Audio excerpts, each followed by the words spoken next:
کا شہزادہ شہزادہ Prince of Peace Prince of Peace Prince of Peace Prince of Peace.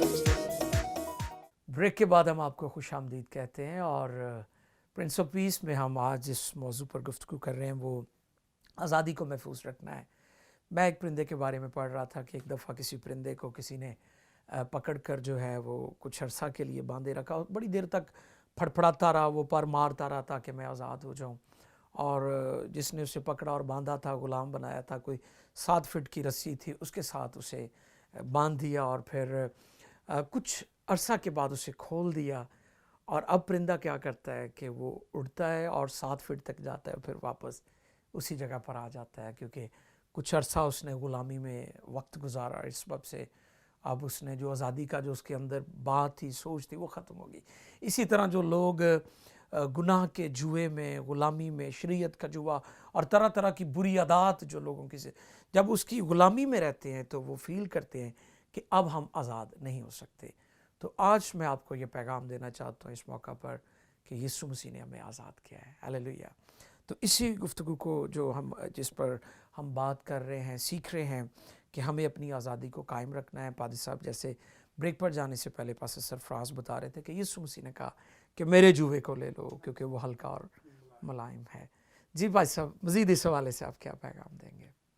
جی, تو جیسے ہم بات کر رہے تھے کہ مسیح کا جوا جو ہے وہ ہلکا اور ملائم ہے. جی بالکل, اس میں اب مزید کسی قسم کی رسومات کی ضرورت نہیں ہے. بالکل نہیں, کیونکہ اس نے صلیب پر کہا تمام ہوا, یعنی یہ بالکل. کام مکمل ہو چکا. ہاں جی, واحد مسیح کی شخصیت ہے جس نے پورے کے پورے 613 کے 613 احکام جو ہے ان کو پوری زندگی فالو کی. پریز دی لارڈ, پریز دی لارڈ. واو. اور اس نے جب یہ سب کچھ فالو کیا تو اب جب ہم اس پر ایمان لے آتے ہیں, واو, تو صرف فقط اس پر ایمان لانے ہی سے بالکل ہمیں اس شریعت کی کاملیت مل جاتی ہے.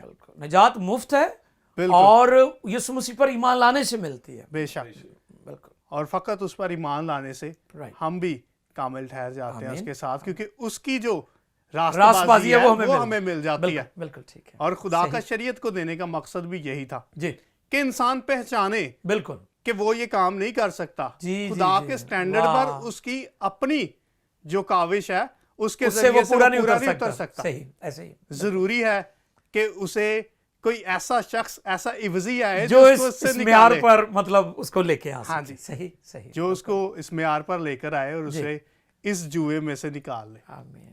جو کام یسوع مسیح نے آ کر کیا. بالکل ٹھیک ہے, بالکل ٹھیک. اور شریعت جو ہے یہ ٹھیک ایسے ہی ہے جیسے آپ سمجھ لیں کہ ایکس رے مشین ہے. ہاں جی, وہ یہ تو بتا سکتے ہیں کہ ہڈی کہاں سے ٹوٹی ہے. ہاں جی, وہ جوڑ نہیں سکتے. بالکل. وہ اس کے لیے علیحدہ سے آپ کو یہ جو ہڈی ٹوٹ گئی ہے ہاں جی انسان کی گناہ کی وجہ سے, اور شریعت نے دکھا دی کہ یہاں سے ہڈی ٹوٹی ہے, وہ ہڈی جوڑنے کے لیے آپ کو طبیب اعظم کی ضرورت ہے. یسوع مسیح کی ضرورت ہے اور وہی اس کو فکس کر سکتا ہے. اس لیے یسوع مسیح کے پاس آنا بہت ضروری ہے تاکہ حقیقی آزادی ملے. اور حقیقی آزادی جیسے میں نے شروع سے بیان کیا جی کہ انسان سوچتا ہے کہ شاید جو کچھ میں کرنا چاہوں وہ کر سکوں. یہ حقیقی آزادی نہیں ہے, بلکہ یہ غلامی ہے. ہاں جی, کہ آپ خواہشوں کے غلام ہیں, آپ اپنے بدن کے غلام ہیں, جسم کی خواہش, وہ ساری چیزیں جس کا ذکر ہے بالکل پیدائش کی کتاب میں. خدا کا بندہ مارٹن لوتھر بڑی خوبصورت ایک بات کہتا ہے کہ ایک مسیحی آزادی ایک بڑے اور خود مختار مالک جیسی ہے جو کسی کے تابع نہیں ہے. ٹھیک ہے, لیکن دوسری طرف وہ سب کے تابع رہنے والا سب سے زیادہ ذمہ دار خادم بھی ہے. یعنی مسیحی آزادی جو ہے جی ایک طرف تو یہ ہے کہ وہ کسی کے تابع نہیں. ہاں جی, ٹھیک ہے, جی وہ ایسا ایک مالک بن جاتا ہے. جی جی بالکل. لیکن دوسری طرف وہ سب کا خادم بھی ہے اور ذمہ دار خادم. بالکل بالکل. اس لیے مسیحی آزادی جو ہے جی یہ زوال سے پاک آزادی ہے. اس کو زوال نہیں ہے. ٹھیک ہے, اس آزادی کو زوال یہ نہیں کہ ابھی تھوڑی دیر کے لیے آپ آزاد ہوئے پھر غلام ہو گئے. تو یہی ٹیچنگ پالس اصول یہاں پر دے رہے ہیں بالکل کہ ہمیں اپنی آزادی کو قائم رکھنا ہے. بالکل. اور جیسے ابھی بات آپ کر رہے تھے تھوڑی دیر پہلے بھی بدعات کی, بالکل, اب بدعتیں جو ہے وہ واپس اسی دوبارہ لوگوں کو لے کر آ رہے ہیں کہ وہ زوال پذیر ہو جائے. یس لیکن یاد رکھے کہ مسیحی آزادی جو ہے وہ زوال سے انسان یعنی اپنی کوششوں سے خدا کے معیار پر کبھی نہیں اتر سکتا. ہمیں نجات دہندہ کی ضرورت ہے اور وہ یسوع ہے. بالکل صحیح. اور خود پر ظلم سے یہ آزادی ہے. جو انسان اپنی خواہشوں سے خود پر ظلم کرتا ہے. ہاں انسان جو اپنی خواہشوں سے ظلم کر رہا ہے اس سے آزادی ہے. بالکل خود پر ظلم سے آزادی ہے. جی جی. اور تیسری اور سب سے اہم چیز یہ آزادی خدا کی خدمت کے لیے ہے. بہت اچھا. جس کا اظہار ہم دوسروں کی خدمت کے ساتھ کرتے ہیں. صحیح.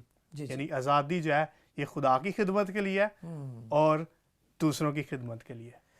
بالکل صحیح. مطلب جیسے اس نے ہمیں دنیا سے الگ کیا یا گناہ سے الگ کیا جی اور اپنے لیے الگ کیا, تو یہ بہت ضروری ہے جی کہ ہم دنیا سے گناہ سے الگ ہوں اور خدا کے لیے الگ ہوں. رائٹ. صحیح. جی. سو یہ آزادی جو ہم جس کی تلاش میں انسانیت شروع سے ہے یہ فقط یسوع مسیح کے وسیلے سے ملتی ہے. پریز گاڈ. اور وہی ہمیں اس بڑے جوئے میں سے نکال کر ہمیں حقیقی آزادی دیتا ہے. صحیح. اور یہ آزادی ہمیں فقط اسی لیے ملی ہے تاکہ ہم دوسروں کی خدمت کریں, تاکہ دوسروں کو بھی اس جوئے میں سے نکالیں. بالکل. نہ کہ واپس جو نکلے ہوئے ہیں ان کو واپس اس جوئے میں لے جائیں. جی جی جی جی. اس لیے یہ آزادی جو ہے یہ ہمیں اس لیے دی گئی ہے تاکہ ہم ان سب تک پہنچیں, ان تمام لوگوں تک پہنچیں جو ابھی تک اس غلامی کے اندر ہے. بالکل. اور وہ ابھی تک سوچتے ہیں ہمیں اپنی کاوش سے کچھ کرنے کی ضرورت ہے. ایسے ہی. شفا کے لیے حقیقی جو شفا ہے, جو حقیقی آزادی کی شفا ہے, جی جی دراصل وہ طبیب اعظم یعنی یسوع مسیح کے پاس. بالکل. جو غلامی ہے پادشاہ صاحب وہ تاریکی ہے اور جو آزادی ہے وہ روشنی ہے. اور اس تاریکی سے ایک ہی ذات ہے جس نے کہا کہ میں دنیا کا نور ہوں. تو اس تاریکی سے صرف یسوع مسیح آزاد کرتے ہیں اور کوئی نہیں کر سکتا, کیونکہ کسی اور نے نور ہونے کا دعویٰ ہی نہیں کیا. تو لہٰذا یسوع مسیح خدا کی روشنی ہے, دنیا کا نور ہے, تو اس لیے یسوع مسیح آزاد کرتے ہیں. بالکل. پریز گاڈ. ونڈرفل. تو بہت شکریہ پاسٹر سرفراز, بڑے اچھے طریقے سے آپ نے یہ ساری گفتگو کی. اور ناظرین میں خود بھی برکت پا رہا ہوں اور میرا ایمان ہے آپ بھی برکت حاصل کر رہے ہیں. تو آج مقدس کلام کی درست معنوں میں جو تشریح ہے اس کی بہت زیادہ ضرورت ہے, کیونکہ ابلیس بھی کوشش کرتا ہے بائبل مقدس کو, خدا کے کلام کی تعلیم کو بگاڑ کر اوپر نیچے کر کے لوگوں تک پہنچائے. تو ہمیں بڑے ہوشیار اور بیدار ہونے کی ضرورت ہے اور خدا کے کلام کو درست طریقے سے سمجھنے کی ضرورت ہے. بھائی صاحب آپ بڑے اچھے طریقے سے آپ نے پہلے بھی بہت ساری چیزیں جو ہے ناظرین تک پہنچائی ہیں. مزید اس حوالے سے آپ کیا کہنا چاہتے ہیں؟ پادری صاحب میں نے پچھلے دنوں میں ایک کہانی سنی جی, اور وہ کہانی کچھ اس طرح تھی کہ کسی جگہ پر ایک شخص تھا جو 2 بیٹوں کا باپ تھا جی, اور اس نے اپنے دونوں بیٹوں کو یہ حکم دیا کہ جب بھی میں آؤں تم نے مجھے سلام کرنا ہے اور وقت پر کھانا مجھے پوچھنا ہے, ٹھیک ہے, کھلانا ہے, جی, اور میرا یہ حکم ہے اگر تم نے یہ نہ کیا تو پھر میں تمہیں سزا دوں گا. جی. تو بہت دیر تک ایسا ہوتا رہا کہ اس کے دونوں بیٹے باپ سے ڈرتے تھے. انہوں نے اس کو کھانا کھلایا, کھانا پوچھا, سلام کیا, اس کی عزت کی, کیونکہ اس نے سزا ڈرایا ہوا تھا نا کہ تمہیں سزا ملے گی, کیونکہ اس نے سزا کا حکم دیا ہوا تھا.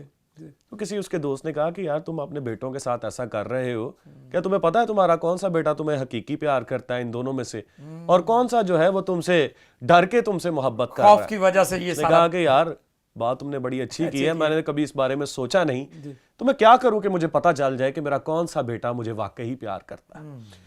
اس کے دوست نے اسے ایک مشورہ دیا اور اس نے اس پر عمل کیا. اس نے اپنے دونوں بیٹوں کو بلایا اور اس نے ان سے کہا کہ آج سے تم آزاد ہو. اچھا. اور اگر تم مجھے سلام کرنا چاہو تو کرو, اگر تم مجھے کھانا پوچھو تو ٹھیک ہے, ورنہ میں تمہیں کوئی سزا نہیں دوں گا. صحیح. آج سے تم آزاد ہو. جی. اور پھر ایسا ہوا کہ چونکہ اس کا ایک بیٹا جو ہے وہ مجبوراً یہ سب کر رہا تھا, اس لیے جب اس کو آزادی ملی تو اس نے یہ سب کرنا چھوڑ دیا. لیکن دوسرا بیٹا واقعی اس سے محبت رکھتا تھا, وہ اسی طرح خوف سے نہیں بلکہ محبت سے اس کی خدمت جی بالکل کرتا تھا. ٹھیک ہے. اسی طرح اس نے اس بات کو ہاں جی وش کرتا رہا, سلام کرتا رہا, اس کی ضروریات کو پورا کرتا رہا, بلکہ اور بھی محبت کرنے لگا. صحیح. کیونکہ اس نے پہلے سے زیادہ, چونکہ وہ آزاد ہو چکا ہے, کیونکہ اس نے اپنے باپ کے اندر جو ہے وہ محبت اور شفقت دیکھی جو ایک باپ کے اندر ہوتی ہے. جی جی جی. سو فضل اور شریعت کا بھی یہی اسی طرح ہے کہ دنیا میں 2 طرح کے لوگ ہیں. کچھ جو ہیں وہ فرض سمجھ کر فرض شناسی کرتے ہیں ڈر کے مارے رسمی طور پر، فرضی طور پر اجر و ثواب پانے کے لیے جی بالکل وہ نہیں جانتے کہ خدا نے پہلے ہی ہمارے لیے سب کچھ کر دیا، کیونکہ کلام بیان کرتا ہے کہ جب ہم گناہ گار ہی تھے تو مسیح ہماری خاطر بالکل عین وقت پر، بالکل صحیح. سو نیک کام جو ہیں جی وہ بھی ایماندار کی زندگی کا خاصہ ہے، خاصا ہے، ہمیں انہیں کرنا ہے لیکن یہ نہیں سوچنا جی کہ شاید ہم نیک ان کو کرنے سے جی ہمیں نجات ملی ہے، نیک کاموں کے سبب سے ہم خدا کی بادشاہی میں داخل ہوں گے، نہیں، بلکہ نیک کام جو ہے وہ ہماری شکر گزاری کا ایکسپریشن ہے. ہماری زندگی سے جو نیک کام جاری ہوتے ہیں وہ اس لیے ہوتے ہیں کہ ہم ایک محبت کرنے والے باپ کے فرزند ہیں. خداوند یسوع مسیح نے ہم سے ایسی محبت رکھی کہ اس نے تو اپنی جان تک کی بھی پرواہ نہ کی.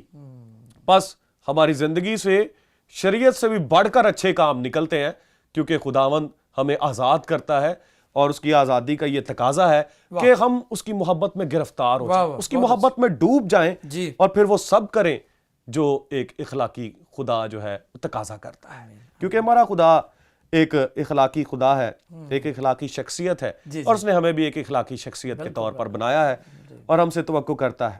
لیکن ہم دیکھتے ہیں کہ اس دور میں جو خداوند یسوع مسیح کا تھا اس میں لوگ جو ہیں وہ دوسروں پر شرعی بوجھ رکھتے تھے، اور جیسے بالکل وہ جیسے ہم کاہنوں کے بارے میں دیکھتے ہیں کہ وہ لوگوں پر بوجھ ڈال دیتے تھے اور اپنی انگلی بھی ہلانا پسند نہیں کرتے تھے. مقدس متی کی انجیل اس کے 23ویں باب میں اور اس کی 4 آیت میں یہی بات ہے کہ خداوند یسوع مسیح نے فرمایا کہ وہ تمہارے اوپر بھاری بوجھ رکھتے ہیں اور خود اس کو انگلی بھی نہیں لگاتے. پطرس رسول نے جس کا ذکر کیا کہ وہ بوجھ ہم بھی نہیں اٹھا سکے، ہمارے باپ دادا بھی نہیں اٹھا سکے، تو ان کو دوبارہ لے کر آنے کا کیا فائدہ. جو بات پاری صاحب کر رہے تھے اور جس کی آپ نے بھی نشاندہی کی کہ آج کل کچھ ایسے شرپسند لوگ موجود ہیں جو دوبارہ پرانی رسومات کو لا کر ہمیں ان کا غلام بنانا چاہتے ہیں. اور بہت سے ہمارے معصوم مسیحی بہن بھائی